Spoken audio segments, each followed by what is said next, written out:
Hello दोस्तों, are के story से अरुण कुमार जो आपके लिए लाता है कहानियों का पिटारा, जिसमें कॉमिक्स की नई पुरानी कहानियाँ, कुछ चटपटे शेर और शायरिया और कुछ धार्मिक कथाएं।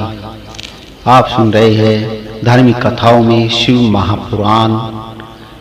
आपने अभी सुना श्री रुद्र संहिता खंड 1 से श्री रुद्र संहिता का श्रवण किया। अब सुनिए आप शिव महापुराण में श्री रुद्र संहिता खंड 2। इस खंड 2 में पहला अध्याय सती चरित्र से लिया गया है। आइए सुनते हैं सती का चरित्र। नारद जी ने पूछा, हे ब्रह्मा जी, आपके श्री मुख से मंगलकारी व अमृतमयी शिव कथा सुनकर मुझ में अनेक उनके विषय में और अधिक जानने की लालसा उत्पन्न हो रही है। अतः भगवान शिव के बारे में मुझे बताइए। विश्व की सृष्टि करने वाले हे ब्रह्मा जी, मैं सती के विषय में भी जानना चाहता हूँ।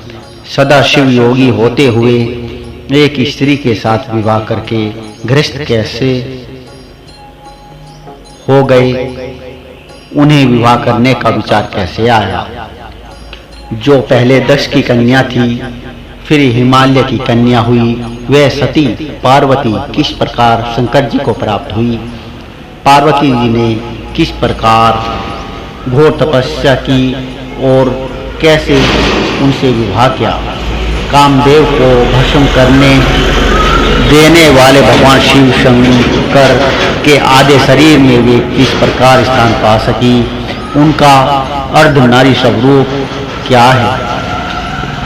हे प्रभु, आप ही मेरे इन प्रश्नों के उत्तर दे। आप ही मेरे संशय का निवारण कर सकते हैं। ब्रह्मा जी ने कहा, हे नारद, देवी सती और भगवान शिव का शुभ यश परम पावन, दिव्य और गोपनीय है। उनके रहस्य को वे ही समझते हैं। सर्वप्रथम तुम्हारी प्रार्थना पर मैं सती के चरित्र को बताता हूँ। पहले मेरे एक कन्या पैदा हुई, जिसे देखकर मैं काम पीड़ित हो गया। जब रुद्र ने धर्म का स्मरण कराते हुए मुझे बहुत धिक्कारा, फिर मैं अपने निवास कैलाश पर्वत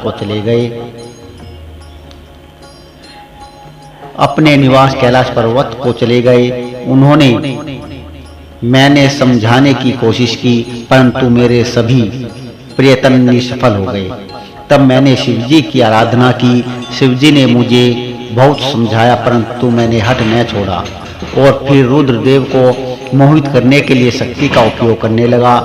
मेरे पुत्र दक्ष के यहाँ सती का जन्म हुआ। वह दक्ष सुता उमा नाम से उत्पन्न होकर कठिन तप करके रुद्र की स्त्री हुई। रुद्र ने गृहस्थ आश्रम में सुखपूर्वक समय व्यतीत किया। उधर शिवजी की माया से दक्ष को घमंड हो गया और वह महादेव जी की निंदा करने लगा। दक्ष ने एक विशाल यज्ञ का आयोजन किया। उस समय दक्ष ने मुझे, विष्णु जी को, सभी देवी देवताओं को और ऋषि मुनियों को निमंत्रण दिया, परंतु महादेव शिव जी एवं अपनी पुत्री सती को उस विशाल यज्ञ का निमंत्रण नहीं दिया। सती को जब इस बात की जानकारी मिली तो उन्होंने शिव चरणों में वंदना कर उनसे दक्ष यज्ञ में जाने की इच्छा प्रकट की। भगवान शिव ने देवी सती को भाव समझाया कि बिना बुलाए ऐसे आयोजन में जाना अपमान और अनिष्ट कारक होता है, लेकिन सती ने जाने का हठ किया। शिव ने भावी होकर देखते हुए आज्ञा दे दी। शिव सर्वज्ञ है। सती पिता के घर चली गई और वहां यज्ञ में महादेव जी के लिए भाग न देख और अपने पिता के मुख से अपनी पति की घोर निंदा सुनकर उन्हें बहुत क्रोध आया। वे महादेव की निंदा सहन न कर सकी और उन्होंने उसी यज्ञ कुंड में कूदकर अपने शरीर का त्याग कर दिया। जब इसका भी समाचार शिव तक पहुंचा तो वे बहुत कोपित हुए। उन्होंने अपनी जटा का एक बाल उखाड़कर वीरभद्र नामक अपने गण को उत्पन्न किया। भगवान शिव ने वीरभद्र को आज्ञा दी कि वह दक्ष के यज्ञ का विध्वंस कर दे। वीरभद्र ने अब शिव आज्ञा का पालन करते हुए यज्ञ का विध्वंस कर दिया और दक्ष का सिर काट दिया। इस उपद्रव को देखकर सभी लोग भगवान शिव की प्रार्थना करने लगे। तब भगवान शिव ने दक्ष को पुनः जीवित कर दिया और उनके यज्ञ को पूर्ण कराया। भगवान शिव सती के मृत शरीर को लेकर वहां से चले गए। उस समय सती के शरीर से उत्पन्न ज्वाला पर्वत पर गिर रही थी। वही पर्वत आज भी ज्वालामुखी के नाम से पूजित है और आज भी उसके दर्शन से मनोकामनाएं पूर्ण होती है। बोलिए मां ज्वालामुखी की जय। वह सती दूसरे जन्म में हिमाचल के घर में पुत्री रूप में प्रकट हुई जिसका नाम पार्वती था। उन्होंने कठोर तप द्वारा पुनः महादेव शिव को अपने पति के रूप में प्राप्त कर लिया और इसी में अध्याय 2 में शिव पार्वती का चरित्र का वर्णन किया गया है। जो भी शिव चरित्र के इस पवित्र चरित्र को सुनता है या पढ़ता है उसकी सभी मनोकामनाएं पूर्ण होती है और वह इस जगत में हर सुखों को भोग कर अंत समय में मोक्ष को प्राप्त करता है। सूत जी बोले, हे ऋषियों, ब्रह्मा जी के ये वचन सुनकर नारद जी पुनः पूछने लगे, हे ब्रह्मा जी, मैं सती और शंकर जी के परम पवित्र व दिव्य चरित्र को पुनः सुनना चाहता हूँ कि सती की उत्पत्ति कैसे हुई और महादेव जी का मन विवाह करने के लिए कैसे तैयार हुआ। दक्ष से नाराज होकर देवी सती ने अपने देह को कैसे त्यागा और फिर कैसे हिमाचल की पुत्री पार्वती के रूप में जन्म लिया। उनके तप, विवाह, काम नाश आदि की सभी कथाएं मुझे विस्तार से सुनाने की कृपा करें। ब्रह्मा जी बोले, हे नारद, पहले भगवान शिव निर्गुण, निर्विकल्प, निर्विकारी और दिव्य थे, परंतु देवी उमा से विवाह करने के बाद वे सगुण और शक्तिमान हो गए। उनके बाएं अंग से ब्रह्मा जी उत्पन्न हुए और दाएं अंग से विष्णु उत्पन्न हुए। तभी से भगवान सदाशिव के 3 रूप ब्रह्मा, विष्णु और रुद्र सृष्टिकर्ता, पालनकर्ता और संहारकर्ता के रूप में विख्यात हुए। उनकी आराधना करते हुए वे सुरासुर सहित मनुष्य आदि जीवों की रचना करने लगा। मैंने सभी जातियों का निर्माण किया।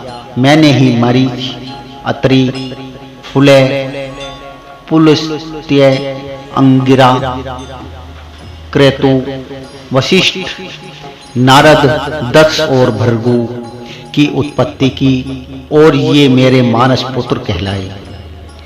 तत्पश्चात मेरे मन में माया का मोह उत्पन्न होने लगा। तब मेरे हृदय से अत्यंत मनोहारी और सुंदर रूप वाली नारी प्रकट हुई। उसका नाम संध्या था। वह दिन में क्षीण होती, परंतु रात में उसका रूप सौंदर्य और निखर जाता था। वह साय संध्या ही थी। संध्या निरंतर मंत्र का जाप करती थी। उसके सौंदर्य से ऋषि मुनियों का मन भी भ्रमित हो जाता था। इसी प्रकार मेरे मन से एक मनोहर रूप वाला पुरुष भी प्रकट हुआ। वह अत्यंत सुंदर और अद्भुत रूप वाला था। उसके शरीर का मध्य भाग पतला था। वह काले बालों से युक्त था। उसके दांत सफेद मोतियों से चमकते रहते थे। उसके श्वास से सुगंधी निकल रही थी। उसकी चाल मदमस्त हाथी के समान थी। उसकी आंखें कमल के समान थी। उसके अंगों में लगे केसर की सुगंध नासिका को तृप्त कर रही थी। तभी उस रूपवान पुरुष ने विनय पूर्वक अपने सिर को मुझ ब्रह्मा के सामने झुकाकर मुझे प्रणाम किया और मेरी स्तुति की। वह पुरुष बोला, ब्राह्मण, आप अत्यंत शक्तिशाली है, आपने ही मेरी उत्पत्ति की है। हे प्रभु, मुझ पर कृपा करें और मेरे योग्य काम मुझे बताइए, ताकि मैं आपकी आज्ञा से उस कार्य को पूरा कर सकूं। ब्रह्मा जी ने कहा, हे भद्र पुरुष, तुम सनातनी सृष्टि उत्पन्न करो। तुम अपनी इसी स्वरूप में फूल के 5 बाणों की स्त्रियों और पुरुषों को मोहित करो। इस चराचर जगत में कोई भी जीव तुम्हारा तिरस्कार नहीं कर पाएगा।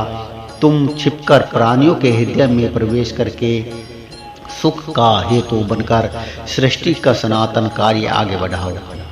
तुम्हारे पुष्प में बाण समस्त प्राणियों को भेद कर उन्हें मदमस्त करेंगे। आज से तुम पुष्प बाण नाम से जाने जाओगे। इस प्रकार तुम सृष्टि के प्रवर्तक के रूप में जाने जाओगे। और इसी प्रकार से ये अध्याय 1 और अध्याय 2 यहीं संपन्न हुआ है। बोलिए शिव शंभु भोलेनाथ की जय। श्री रुद्र संहिता की